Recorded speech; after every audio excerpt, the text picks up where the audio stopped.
미라클 모닝 애청자 여러분, 안녕하십니까? 미라클이라고 많이 이야기를 하지만 우리가 죽음 끝에까지 가보면 이 하루하루 살아가는 일상이 미라클이구나 라고 감격해하며 살아갑니다. 내가 내 죄로 인하여 영원한 지옥의 심판을 받을 수밖에 없었던 죄인이었고 어떤 누구도 나를 구원해 줄 수 없었는데 오직 예수 그리스도께서 내 죄를 용서해 주심으로 내가 내 죄를 회개하고 예수님을 구주로 믿고 영접하여 구원받은 경험을 갖고 있다면 이 자체가 얼마나 놀랍고 큰 미라클인가를 깨닫게 됩니다. 그래서 날마다 아침마다 하루를 맞이할 수 있다는 사실이 감격이고 그 자체가 미라클입니다. 하나님의 말씀은 우리가 생명을 얻고 더 풍성하게 생활하기를 원하시기 때문에 날마다 아침마다 생활 속에서 일어나는 일들이 진정 주님이 함께 하심을 통한 미라클이 일어나기를 바라면서 우리는 이 아침을 맞습니다. 그래서 말씀을 듣습니다. 그래서 성경을 읽습니다. 그래서 엎드려 기도합니다. 정말 저는 이렇게 말씀을 전할 수 있다는 사실이 저에게 있어서는 미라클입니다. 목회자로 부르심을 받아 성경적이고 올바른 이 하나님의 말씀을 전할 수 있다는 사실이 정말 기적입니다. 날마다 아침마다 기적의 아침은 계속되고 있습니다. 제가 수년 전에 터키, 그리스, 이탈리아 성지 순례를 다녀온 적이 있습니다. 그때 그리스 아테네의 아레오바고 언덕에 올라서서 아테네 사람들, 에피쿠르스 학파와 스토아 학파 사람들에게 붙들려 그 언덕 아레오바고에서 우리 주 예수님께서 부활하셨다는 놀라운 복음, 이 하나님의 말씀을 전하던 사도 바울의 설교를 떠올렸었습니다. 그 말씀이 사도행전 17장 16절 이하의 말씀입니다. 그런데 바울이 아테네에서 그들을 기다릴 때 그 도시가 온통 우상숭배에 빠진 것을 보매 그의 영이 그의 속에서 격동하므로 그가 회당에서는 유대인들과 독실한 사람들과 논쟁을 하고 장태에서는 날마다 자기가 만나는 사람들과 논쟁을 하니라. 그때 에피쿠르스 학파와 스토아 학파에 속한 어떤 철학자들이 그를 만나매 어떤 사람들은 이르되 이 말쟁이가 무슨 말을 하려 하느냐 하고 다른 몇 사람들은 이르되 그는 이방신들을 전하는 자로 보인다 하니 이는 그가 그들에게 예수님과 부활을 선포하였기 때문이라. 그들이 그를 붙들어 아레오바고로 데려가서 이르되 네가 말하는 이 새 교리가 무엇인지 우리가 알 수 있겠느냐?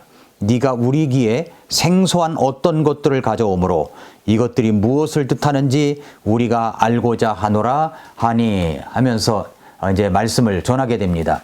그리고 이제 계속해서 이 부활의 놀라운 사실을 전합니다. 30절, 31절에 보면은 이렇게 이야기를 했습니다. 하나님께서 이같이 무지하던 때를 눈감아 주셨으나 이제는 모든 곳에서 모든 사람들에게 회개하라고 명령하시나니 이는 그분께서 한 날을 정하사 그날에 자신이 정하신 그 사람을 통해 세상을 의로 심판하실 것이기 때문이라. 그분께서 친히 그 사람을 죽은 자들로부터 일으키심으로써 모든 사람들에게 그 일에 대한 확신을 주셨느니라 하니라 라고 했습니다. 이렇게 부활의 확실함을 전했더니 반응이 몇 가지로 나옵니다. 32절 말씀에 그들이 죽은 자들의 부활에 대하여 들을 때 어떤 사람들은 조롱하고 다른 사람들은 말하기를 이 일에 대하여 우리가 네 말을 다시 듣겠다 하니 라고 말씀을 했습니다. 이거 우리가 모두 다 아는 사실이 있습니다. 그것은 우리 주 예수 그리스도께서 죽은 자 가운데서 부활하셨다는 이 놀라운 사실을 떠나서는 우리가 정말 아무 전파할 복음이 없습니다. 여기서 말하는 부활은 주님의 영혼이 몸이 죽은 후에도 계속 살아있다는 말이 아니라 예수님은 실제로 하나님 아버지의 영광으로 말미암아 죽은 자 가운데서 살아나사 갈보리 십자가에서 상했던 그 몸으로 무덤에서 나오셨다는 뜻입니다. 그 몸으로 이제는 영화롭게 된 상태에서 그분은 하나님 왕자 우편에 앉아 계시며 그 몸으로 그분은 산자와 죽은 자, 즉 구원받은 자와 잃어버린 자의 심판장으로 다시 오실 것입니다. 이 사실을 헬라 문화의 중심지인 아테네 아레오바고 언덕에서 부활의 복음을 선포한 것입니다. 이런 것을 알고 성지순례 그리스 아테네 아레오바고 언덕에 올라가면 그 감동이 밀려옵니다. 그 일에는 그 밑에는 스토아 학파 철학자들, 에피쿠르스 학파 철학자들, 아테네 사람들 앞에서 이 설교한 사도 바울의 마음을 아주 조금이라도 함께 느낄 수가 있습니다. 코로나 역병이 안정이 되면 성경을 계속 읽어가면서 이러한 흐름, 맥을 잡는 공부를 하고 난 다음에 꼭 여러분 성지순례를 가시기 바랍니다. 예수님의 부활은 실체적인 사실입니다. 요한복음 11장 25절 26절에서 우리 예수님은 이렇게 말씀을 하셨습니다.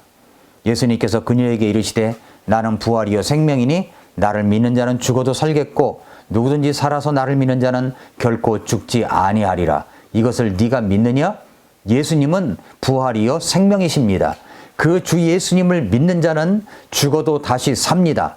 그래서 구원받은 사람들이 알아야 할 구원에 관한 주요 용어 가운데 하나가 바로 부활입니다. 부활입니다. 저는 요한복음 5장 24절 말씀을 통해서 구원을 받은 다음에 구원의 확신을 갖게 되었습니다.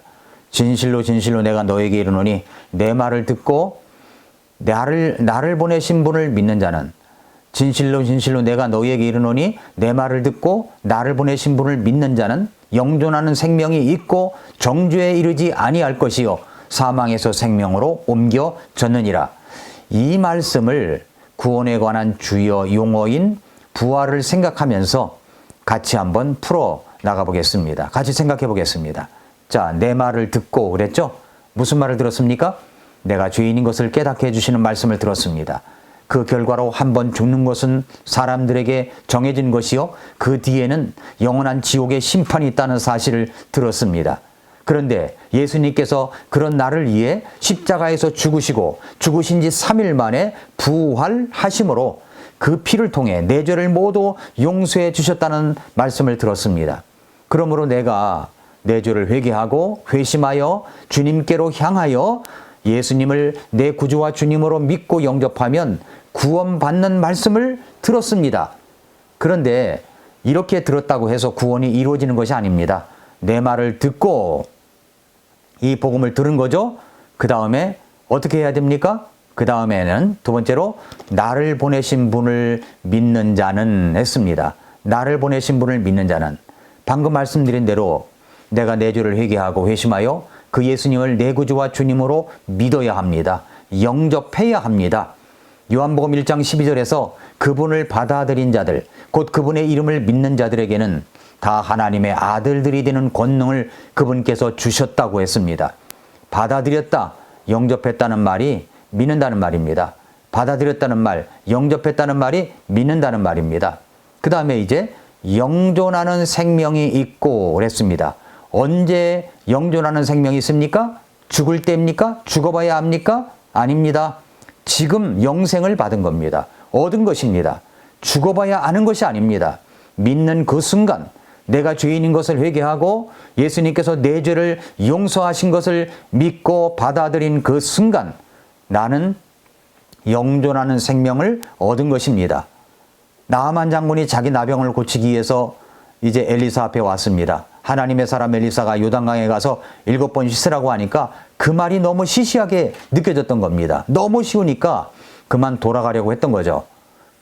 아마 엄청난 큰 고행이나 일을 하라고 했으면 받아들였을 것 같습니다. 그러나 간단하게 가서 단순하게 7번 씻으라고 하니까 믿지를 않았습니다. 슬기로운 부하들의 조언을 듣고 나아만이 그대로 했더니 나병이 깨끗이 나았습니다. 우리 주님은 단순하게 믿으라고 하십니다. 회개하고 믿으라고 하십니다. 그런 사람들에게는 영존하는 생명이 있습니다. 지금 이제 얻은 것입니다. 또 정죄에 이르지 아니할 것이요라고 했죠. 내가 믿는 그 순간, 영접하는 그 순간 나는 이제 한 번 죽는 것은 정해진 것이요 그 뒤에는 심판, 지옥의 심판이 있다고 했는데 이제는 그 정죄를, 심판을 받지 않습니다. 내 죄값은 예수님의 피로 다 씻겨졌기 때문입니다. 그리고 사망에서 생명으로 옮겨졌느니라 했습니다. 죄의 값은 사망이라고 했죠. 그런데 이제는 예수님의 생명이 내 안에 있습니다. 이제 나는 생명으로 옮겨진 사람이 되었습니다. 앞으로 내가 하는 행동이나 태도를 보고 옮겨줄 것이다라는 말이 아닙니다. 믿는 그 순간 옮겨졌습니다. 옮겨졌습니다. 사도 바울이 아테네 도시 아레오바고 언덕에서 부활의 복음의 말씀을 전했습니다. 그랬더니 반응이 각기 다릅니다. 각기 달라요. 30절, 31절 말씀을 같이 보면 하나님께서 이같이 무지하던 때를 눈감아 주셨으나 이제는 모든 곳에서 모든 사람에게 회개하라고 명령하시나니 이는 그분께서 한 날을 정하사 그날에 자신이 정하신 그 사람을 통하여 세상을 의로 심판하실 터이기 때문이라. 그분께서 그 사람을 죽은 자들로부터 살리심으로써 모든 사람들에게 그 일에 대한 확신을 주셨느니라 하니라 하겠습니다. 이렇게 부활의 확실함을 전했더니 반응이 세 가지로 나옵니다. 32절 이하를 보니까 그들이 죽은 자들의 부활에 대하여 들을 때 어떤 사람들은 조롱하고 다른 사람들은 말하기를 이 일에 대하여 우리가 네 말을 다시 듣겠다 하니 라고 했습니다. 부활의 복음의 말씀을 듣고 나서 그 반응이 세 가지 부류로 나눕니다. 첫째는 조롱하는 사람들입니다. 어느 시대에 이런 사람들이 꼭 있습니다. 말씀을 듣고 조롱합니다. 비웃습니다. 웃긴다고 합니다. 말은 하지 않지만 속으로 이런 사람들이, 이렇게 비우는 사람들이 얼마나 많습니까? 두 번째 부류는 미루는 사람들이죠. 다시 다음에 듣겠다. 조롱하지는 않지만, 멸시하지는 않지만 언젠간 믿겠다고 합니다. 뒤로 미룹니다. 그러다가 여러분, 생명이라고 하는 것은 언제 어떻게 끝날지 모르는 겁니다. 지금 믿어야 됩니다. 지금이 구원받을 때입니다. 그렇게 믿지 못하고 받아들이지 못하고 여러분의 인생이 끝날 수가 있습니다. 그래서 지금 믿어야 되는 겁니다. 세 번째는 굳게 붙어 믿은 사람들입니다. 사도행전 17장 34절, 사도행전 17장 33절, 34절에 보니까 이에 바울이 그들 가운데서 떠나니라.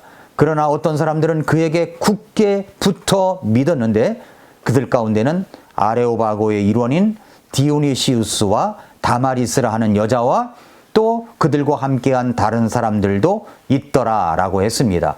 여러분에게 이 두 사람, 다른 사람들을 소개하고 싶어요. 여러분 뭐라고 말씀했습니까? 여기 디오니시우스와 다마리스라는 여자, 그 일행입니다. 여러분의 이름이 그 이름들 속에 들어갈 수 있을까요? 사랑하는 애청자 여러분, 부활은 우리의 영광스러운 구원에 관한 주요 단어입니다. 부활이 없으면 우리는 아무것도 아닙니다. 예수님은 내 죄를 위하여 죽으시고 부활하셨습니다. 우리도 죽지만 부활할 것입니다. 여러분은 부활하신 예수님이 여러분의 죄를 다 용서하셨는데 그 부활의 복음을 듣고 믿은 적이, 영접한 적이 분명히 있습니까? 회개하고 예수님을 구주와 주님으로 받아들인 적이 분명히 있습니까? 그렇지 못하다면 제가 도와드리겠습니다. 언제든지 연락 주십시오. 아래 게시판에 전화번호가 있습니다. 여러분이 영접하여 구원받은 사람이라면 성경적인 교회에 출석하여 바른 믿음 생활을 하십시오. 우리 주님께서 말씀하십니다. 요한계시록 1장 18절 말씀에 나는 살아있는 자라 전에 죽었으나 보라 내가 영원 무궁토록 살아있노라. 아멘. 또 내가 지옥과 사망의 열쇠들을 가지고 있노라. 요한계시록 1장 18절에 말씀하고 있습니다. 우리 주님은 살아계신 분이십니다. 그 부활의 주님을 믿고 살아가는 우리들, 부활의 능력이 여러분의 인생 속에서 나타날 수 있기를 축복합니다. 오늘도 미라클 모닝입니다.